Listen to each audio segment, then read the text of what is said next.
యొక్క సారాంశం. అంతేకాదు ఒక డిజాస్టర్ పొజిషన్లోకి ఒక పార్టీ వెళ్ళబోతుంది అనేది కూడా ఆ సర్వే సారాంశం కూడా.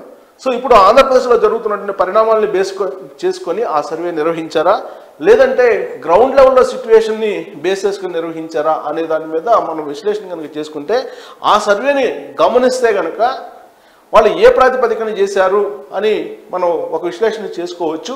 సో ఇప్పుడు ఆంధ్రప్రదేశ్లో ఉండేటువంటి సినారియో ఇంకా ఒక క్లారిటీకి రాలా. ప్రస్తుతం యువగలం యొక్క విజయోత్సవ సభ జరుగుతుంది. ఆ సభకు పవన్ కళ్యాణ్ అలాగే చంద్రబాబు నాయుడు ఒకే వేదిక మీదకి 2014 తర్వాత రాబోతూ ఉన్నారు. మరోవైపు ఆంధ్రప్రదేశ్ ముఖ్యమంత్రి జగన్మోహన్ రెడ్డి తన పార్టీలో ఉన్నటువంటి ఎమ్మెల్యేలను తాడేపల్లి క్యాంప్ ఆఫీస్కి పిలిపించుకొని మాట్లాడుతూ ఉన్నారు, చర్చలు జరుపుతూ ఉన్నారు. కొంతమందికి టికెట్లు ఇవ్వలేము అనేటువంటి పరిస్థితికి వచ్చారు ఆయన. ఆ మేరకు వాళ్ళకి సంకేతాలు కూడా ఇస్తూ ఉన్నారు. కనీసం 50 నుంచి 80 మంది వరకు సిట్టింగ్ ఎమ్మెల్యేలను మార్చే అవకాశం ఉందని చెప్పి టాక్ నడుస్తుంది. ఇప్పటికే ఒక విడత కౌన్సిలింగ్ కూడా అయిపోయింది సిట్టింగ్ ఎమ్మెల్యేలకి. ఇప్పుడు ఎవరిని పిలుస్తారు తాడేపల్లి నుంచి, ఎవరికి ఫోన్ చేస్తారు అనేటువంటి ఒక రకమైనటువంటి ఆందోళన సిట్టింగ్ ఎమ్మెల్యేల్లో కనిపిస్తూ ఉంది. ప్రశాంత్ కిషోర్ ఇచ్చినటువంటి సర్వే రిపోర్ట్స్ కానీ, ప్రశాంత్ కిషోర్ ఇచ్చినటువంటి సలహాలు కానీ, సూచనలు కానీ ఆ మేరకు పాటిస్తూ ఉన్నారు జగన్మోహన్ రెడ్డి. అందుకే ఇప్పుడు సిట్టింగ్ ఎమ్మెల్యేలను మార్చేటువంటి ప్రయత్నం చేస్తున్నారు. దీంతో వైఎస్ఆర్ కాంగ్రెస్ పార్టీ పని అయిపోయింది అనేటువంటి ఒక ప్రచారం ఇప్పుడు జరుగుతుంది విపక్షాల నుంచి, అలాగే సోషల్ మీడియాలో కూడా. రాబోయేటువంటి రోజుల్లో మరోసారి అవకాశం రాదు అనేటువంటి ఉద్దేశంతో జగన్మోహన్ రెడ్డి సంపూర్ణంగా ప్రక్షాళన చేస్తున్నారు పార్టీని. రాబోయేటువంటి రోజుల్లో అధికారంలోకి రావాలంటే కనుక సిట్టింగ్ ఎమ్మెల్యేలని మార్చడం ఒక్కటే మార్గం అనేటువంటి అభిప్రాయానికి వచ్చి ఆయన కసరత్తు చేస్తున్నారు. ఈలోపుగానే ఒక సర్వే సోషల్ మీడియాలో సంచలనంగా మారింది. సోషల్ మీడియాలో చక్కర్లు కుడుతున్నటువంటి పరిస్థితి. ఏంటి ఆ సర్వే, అసలు ఏ ప్రాతిపదికన ఆ సర్వే చేసి ఉంటారనేటువంటి ఒక విశ్లేషణ తీసుకుందాం. సో ఆ survey 2024 Andhra Pradesh assembly pre poll predictions అని చెప్పారు. ఆంధ్రప్రదేశ్ ప్రసాద్ అనే అతను కందరిగులాస్ పొలిటికల్ లైన్స్ క్లబ్ అనాలిసిస్ అని ఇచ్చారు. ఆయన ఫోన్ నెంబర్, ఈమెయిల్ కూడా ఇవ్వడం జరిగింది. ఆయన కూడా కాంటాక్ట్ చేసి ప్రయత్నం చేద్దాం. బట్ ఇప్పుడైతే ఆయన బిజీగా ఉన్నారు. బట్ మనమే అనలైజ్ చేసుకున్నాం. దీన్ని బట్టి ఇప్పుడు మనకు క్లోజప్లో కూడా చూపిస్తారు. మొత్తం 175 అసెంబ్లీ స్థానాలు ఆంధ్రప్రదేశ్లో. దానికన్నా తెలుగుదేశం పార్టీ ప్లస్ జనసేన కలిపి 141 వస్తాయి. వైఎస్ఆర్ కాంగ్రెస్ పార్టీకి కేవలం 34 మాత్రం వచ్చేటువంటి అవకాశం ఉందని చెప్పి అది అంచనా వేస్తూ ఉంది. సో డిసెంబర్ 19వ తారీఖున డిసెంబర్ 19న ఈ సర్వేకి సంబంధించినటువంటి రిజల్ట్ అన్నమాట. 141 టీడీపీ ప్లస్ జనసేన వచ్చే అవకాశం ఉంది. వైఎస్ఆర్ కాంగ్రెస్ పార్టీ 34. ఇది నిజంగా అయినటువంటి సర్వేనా, నిజమయ్యేటువంటి అవకాశం ఉందా అని అంటే బహుశా వీళ్ళ ప్రిడిక్షన్ మాత్రమే ఇది ఒక చార్ట్ రూపంలో వేసారేమో అనిపిస్తుంది. ఎందుకనంటే ఇప్పటివరకు వైఎస్ఆర్ కాంగ్రెస్ పార్టీ తరఫు నుంచి అభ్యర్థులు ప్రకటించలేదు, అలాగే తెలుగుదేశం పార్టీ నుంచి అభ్యర్థిని ఇంకా ఫైనలైజ్ చేయలేదు. అసలు జనసేన పార్టీ అసలు ఎన్ని చోట్ల పోటీ చేసే అవకాశం ఉంది, తెలుగుదేశం పార్టీ జనసేన మధ్య పొత్తులకు సంబంధించి ఈ సీట్లకు సంబంధించినటువంటి షేర్ ఏ విధంగా ఉంటుంది అనేది ఇప్పటివరకు కూడా అస్పష్టంగానే ఉంది. అయినప్పటికీ కూడా ఈ సర్వే సంస్థ ఒక ప్రిడిక్షన్ చేసింది. ఆ ప్రిడిక్షన్ ప్రకారం 140 వస్తాయి అని చెప్పి, ఎలా 141 అలా టీడీపీకి అలాగే జనసేనకి వస్తాయని చెప్పి ఏ విధంగా మరి అంచనా వేశారో ఆ చార్ట్ని రిలీజ్ చేసేసి ఆయన ఫోన్ నెంబర్లు అలాగే ఈమెయిల్ తర్వాత దానికి సంబంధించి వివరాలు కూడా ఇచ్చారు. ప్రసాద్ కందరిగుల్లాస్ పొలిటికల్ లైన్స్ క్లబ్స్ అనాలిసిస్ అని చెప్పి కూడా ఇవ్వడం జరిగింది. క్లోజప్లో మనం తీసుకుంటే కనుక, క్లోజప్లో ఒక్కొక్క కాన్స్టిట్యూన్సీని తీసుకుంటే కనుక వరుసగా ఉత్తరాంధ్ర నుంచి స్టార్ట్ చేశారు.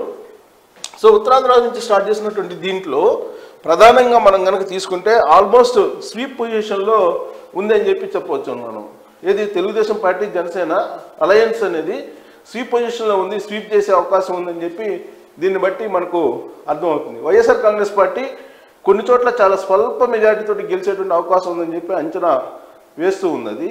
సో ఇక్కడ Cheepurupalli, Palakonda first ST constituency Palakonda, ఇక్కడ మాత్రం ST constituency YSR Congress party 500 votes మాత్రమే గెలిచేటువంటి అవకాశం ఉందని చెప్పి అంచనా వేసింది. అంటే ఇది కూడా డౌట్గానే వేయడం జరిగింది. ఇక కురుపాం, ఇదొక కాన్స్టిట్యూన్సీ వేయడం జరిగింది, కురుపాము. ఇక చీపురుపల్లి ఇక్కడ ఒకటి. అంటే ఉత్తరాంధ్రలో ఆల్మోస్ట్ ఒక 3 స్థానాలకు మాత్రమే పరిమితం అయ్యేటువంటి అవకాశం కనిపిస్తుంది. ఇక మిగిలినటువంటి జిల్లాల్లో ఉత్తరాంధ్రలోనే ఇక్కడ చూస్తే కనుక మాడుగుల, అరకు వ్యాలీ విశాఖపట్నం సంబంధించి, సో పాయకారావుపేట, ఇక్కడ పెద్దాపురం గోదావరి జిల్లాలకు వస్తుంది. అంటే ఉత్తరాంధ్రకు సంబంధించి ఇక్కడ 1, 2, 3, 4, 5, 6కు మాత్రమే పరిమితమయ్యేటువంటి అవకాశం. ఉత్తరాంధ్రలో 6 సీట్లు మాత్రమే వైఎస్ఆర్ కాంగ్రెస్ పార్టీకి వస్తున్నాయని చెప్పి ఆ సర్వే చేసినటువంటి అంచనా ప్రిడిక్షన్. ఇక గోదావరి జిల్లాలకు వచ్చేటప్పటికి ఇక్కడికి పెద్దాపురం ఒకటి కనిపిస్తుంది, అలాగే అనపర్తి, పెద్దాపురం, అనపర్తి, తర్వాత రంపచోడవరం. సో ఈ 3 గోదావరి జిల్లాలో కనిపిస్తున్నాయి. ఈ 3 మాత్రమే గోదావరి జిల్లాలో కనిపిస్తున్నాయి. ఉత్తరాంధ్రలో 6 కనిపిస్తూ ఉన్నాయి. గోదావరి జిల్లాలో ఇంకా ఉన్నాయి. గోదావరి, పశ్చిమ గోదావరి, ఇక్కడికి వచ్చేటప్పటికి గోపాలపురం కూడా కనిపిస్తుంది. ఇక్కడ గోపాలపురం కూడా కనిపిస్తుంది. అదే సో మొత్తం కలిపి 1, 2, 3, 4 గోదావరి జిల్లాలో 4 కనిపిస్తుంది. 6, 4, 10. ఉత్తరాంధ్ర 6, గోదావరి జిల్లాలో 4 వైఎస్ఆర్ కాంగ్రెస్ పార్టీకి. ఇక కృష్ణా జిల్లాలకు వస్తే కృష్ణా జిల్లాలో గుడివాడ ఒకటే వైఎస్ఆర్ కాంగ్రెస్ పార్టీకి కనిపిస్తుంది. ఇక్కడ తెలుసు కదా, ఇక్కడ ఉండేది ఎవరు, కొడాలి నాని, అదొక్కటే కనిపిస్తుంది, కొడాలి నానిది. ఇక పామర్రు కూడా కనిపిస్తుంది. ఇక్కడ పామర్రు కృష్ణా జిల్లాకు వచ్చేటప్పటికి. ఇక మొత్తం ఆల్మోస్ట్ అన్నీ. ఇక దర్శి ప్రకాశం జిల్లాలో ఇక్కడ కనిపిస్తుంది. కోస్తాంధ్రకు వచ్చేటప్పటికి ఇప్పుడు మనకి ఎన్ని కనిపిస్తుంది, 1, 2, 3 కోస్తాంధ్రలో. ఇంకా మార్కాపురం ప్రకాశం జిల్లా, గిద్దలూరు ఇక్కడ ఒకటి. సో ఇంకా మిగిలిన చోట్ల ఎక్కడెక్కడ అన్ని టీడీపీ కనిపిస్తున్నాయి. సో కోస్తాంధ్రలో సో నెల్లూరు కూడా కలిపితే నెల్లూరులో కూడా లేదు. సో కోస్తాంధ్ర కలిపి ఇక్కడ మనకు 1, 2, 3, 4, 5, 6 కోస్తా ఆంధ్ర. 1, 2, 3, 4, 5, 6 కోస్తా ఆంధ్ర. 6 వచ్చినాయి కోస్తా ఆంధ్ర, కేఏ అనుకున్నాం. కోస్తా ఆంధ్ర 6 కనిపిస్తున్నాయి. ఇక్కడ ఉత్తరాంధ్ర యుఏ 6, గోదావరి జిల్లాలు, గోదావరి ఆంధ్ర 4, 6, 4, 10, 10, 6, 16 కనిపిస్తున్నాయి ఇక్కడికి కోస్తాంధ్ర వరకు. ఇక రాయలసీమకి వెళ్తే రాయలసీమలో రాయచోటి ఇక్కడ ఒకటి కనిపిస్తుంది, రాజంపేట, కడప, సో పులివెందుల. కడప జిల్లాలో కమలాపురం, జమ్మలమడుగు, పొద్దుటూరు, మైదుకూరు. సో కడప జిల్లాలో ఎక్కువగా కనిపిస్తున్నాయి. కడప జిల్లాలో ఎక్కువగా వచ్చేటువంటి అవకాశం ఉంది. ఈ క్లోజప్లో ఈ కాన్స్టిట్యూన్సీలు అన్నీ కూడా నేను ఐడెంటిఫై చేసినవి అన్నీ కూడా క్లోజప్లో చూపించేటువంటి ప్రయత్నం చేస్తాను. సో కడప వచ్చేసరికి రాయలసీమ 1, 2, 3, 4, 5, 6, 7, 8. సో ఇది జగన్ జిల్లా అనుకుందాం. జగన్ జిల్లాలో 8 జగన్ జిల్లాలో. ఇక కర్నూలు, ఆళ్లగడ్డ టీడీపీ. ఓకే, పాణ్యం ఒకటే కనిపిస్తుంది. ఇక్కడ పాణ్యం ఒకటే కనిపిస్తుంది కర్నూలులో వైఎస్ఆర్ కాంగ్రెస్ పార్టీకి. తర్వాత పత్తికొండ ఒకటి కనిపిస్తుంది, కోడమూరు, అలాగే ఆలూరు, అలాగే సింగనమల, అనంతపురం జిల్లా సింగనమల. సో ఇంకా చంద్రగిరి చిత్తూరు జిల్లా, సత్యవేడు చిత్తూరు జిల్లా, ఇది కూడా చిత్తూరు జిల్లానే. చిత్తూరు ఇది కూడా చిత్తూరు జిల్లానే. పూతలపట్టు జిల్లా. సో చిత్తూరు జిల్లాలో కూడా పర్ఫార్మెన్స్ బాగా కనిపిస్తుంది. సో జగన్ జిల్లా పోతే అంటే కడప జిల్లా పోతే వైఎస్ఆర్ కడప జిల్లా పోతే మిగిలినటువంటి చోట్ల రాయలసీమ మొత్తం కూడా 1, 2, 3, 4, 5, 6, 7, 8, 9, 10. సో రాయలసీమలో 10 కనిపిస్తున్నాయి అంతేనా. సో 1, 2, 3, 4, 5, 6, 7, 8, 9, 10. సో రాయలసీమలో 10, వైఎస్ఆర్ కడప జిల్లాలో 8, ఆ తర్వాత కోస్తా ఆంధ్ర 6.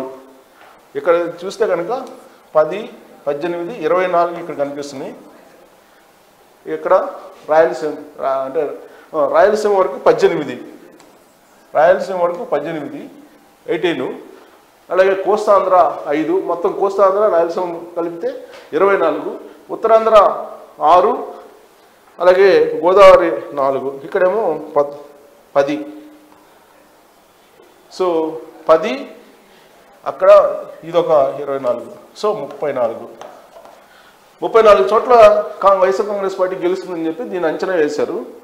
సో ఈ అంచనా ఏ విధంగా వేసి ఉంటారు? ఇప్పటివరకు అయితే ఏ పార్టీ అభ్యర్థులు క్యాండిడేట్స్ ప్రకటించలా, ఎక్కడ కూడా మేనిఫెస్టో విడుదల లేదు, ఎక్కడ కూడా ఈ సంబంధించినటువంటి అభ్యర్థుల ప్రకటన కానీ ఏ పార్టీ కూడా చేయలేదు. అయినప్పటికీ ఈ సర్వే ప్రిడిక్షన్ వచ్చింది అని అంటే దీనికి అనాలిసిస్ మనం చేసుకుంటే ఒకటి, ఇది నిజం కావాలంటే, ఒకవేళ ఇది నిజం అయితే కనుక టీడీపీ ప్లస్ జనసేన 140 అంటే తెలుగుదేశం పార్టీ జనసేన అలయన్స్ తోటి వెళ్ళి బీజేపీ లేకుండా తెలుగుదేశం పార్టీ జనసేన రెండు కలిసి జనసేన రెండు వెళ్ళి వైఎస్ఆర్ కాంగ్రెస్ పార్టీ పోటీ చేస్తే ఉండేటువంటి ప్రిడిక్షన్ ఇది. సో ఒకే ఒక కాన్సెప్ట్లో మాత్రమే ఇది నిజమయ్యేటువంటి అవకాశం ఉంది. ఏ కాన్సెప్ట్ అంటే ప్రస్తుతం జరుగుతున్న ప్రచారం ప్రకారం ఆంధ్రప్రదేశ్ ఒక శ్రీలంక, ఆంధ్రప్రదేశ్ మరొక బీహార్, ఆంధ్రప్రదేశ్ మరొక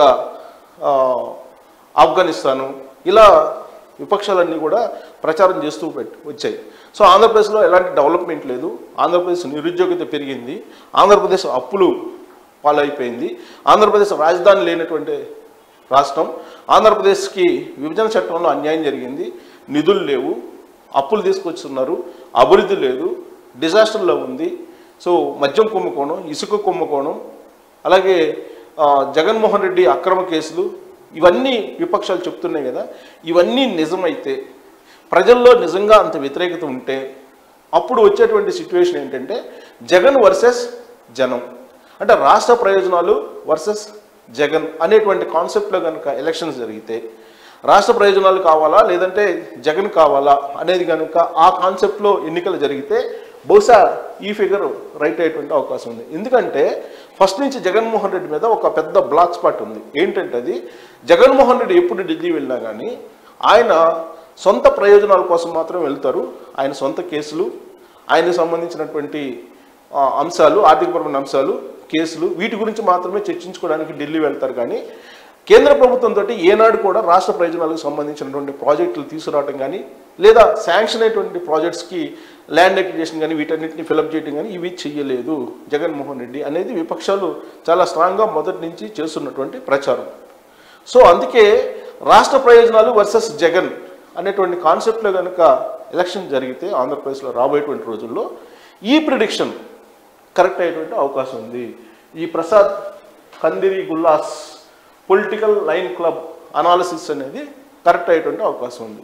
లేదా ఆంధ్రప్రదేశ్లో సహజంగా సామాజిక వర్గాల ప్రాతిపదికన లేదంటే ప్రాంతాల ప్రాతిపదికన ఎన్నికలు జరుగుతూ ఉంటాయి. సో ఆంధ్రప్రదేశ్ సిచ్యువేషన్ డిఫరెంట్గా ఉంటుంది అనేటువంటి అభిప్రాయం సహజంగా ఉంటుంది. సో అక్కడ కులాలకు సంబంధించినటువంటి ఎక్కువగా ఉంటుంది, ఎఫెక్ట్ ఉంటుంది ఎలక్షన్ మీద అనేది చాలా కాలం నుంచి వినిపిస్తున్నటువంటి మాట.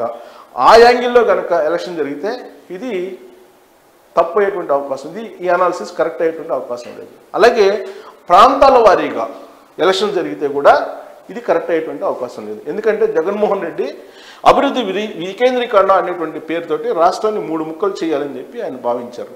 అందుకే ఆయన 3 రాజధానులు అనేటువంటి కాన్సెప్ట్ని తీసుకొచ్చారు. దాన్ని భవిష్యత్తులో ప్రాంతీయవాదం లేకుండా చేయడానికే నేను అధికార వికేంద్రీకరణ చేస్తున్నాను, అభివృద్ధి వికేంద్రీకరణ చేయడానికి అని చెప్పి ఆయన 3 రాజధానుల కాన్సెప్ట్ని తీసుకొచ్చి అమరావతి ప్రాజెక్ట్ని ఆల్మోస్ట్ పక్కన పెట్టేశారు. సో 3 రాజధానులు అంటే వైజాగ్ ఒక రాజధాని, ఎగ్జిక్యూటివ్ రాజధాని, అలాగే శాసన రాజధాని అమరావతి, జ్యుడిషియల్ రాజధాని కర్నూలు అనేది ఆయన కాన్సెప్ట్. కానీ అది ఒక అడుగు కూడా ముందుకు పడలేదు. ముందుకు అసెంబ్లీలో వేశారు కానీ ఆ తర్వాత న్యాయస్థానాల్లో ఆగిపోయినటువంటి పరిస్థితి అందరికీ తెలిసినటువంటి అంశమే. కాబట్టి ప్రాంతాల వారీగా ఎన్నికలు జరగాలని చెప్పి కనుక జగన్మోహన్ రెడ్డి కోరుకున్న విధంగా జరిగితే ఇది తప్పు అయ్యేటువంటి అవకాశం ఉంది. ఈ అనాలిసిస్ లేదంటే ఈ సర్వే అజంప్షన్స్ ప్రిడిక్షన్స్ 100% రాంగ్ అయ్యేటువంటి అవకాశం ఉంది. జగన్మోహన్ రెడ్డి అనుకుంటుంది ఏంది, సామాజిక వర్గాల పరంగా, మతపరంగా, ప్రాంతాల పరంగా ఆంధ్రప్రదేశ్లో ఎన్నికలు జరుగుతాయి అనేటువంటిది ఒక కాన్సెప్ట్.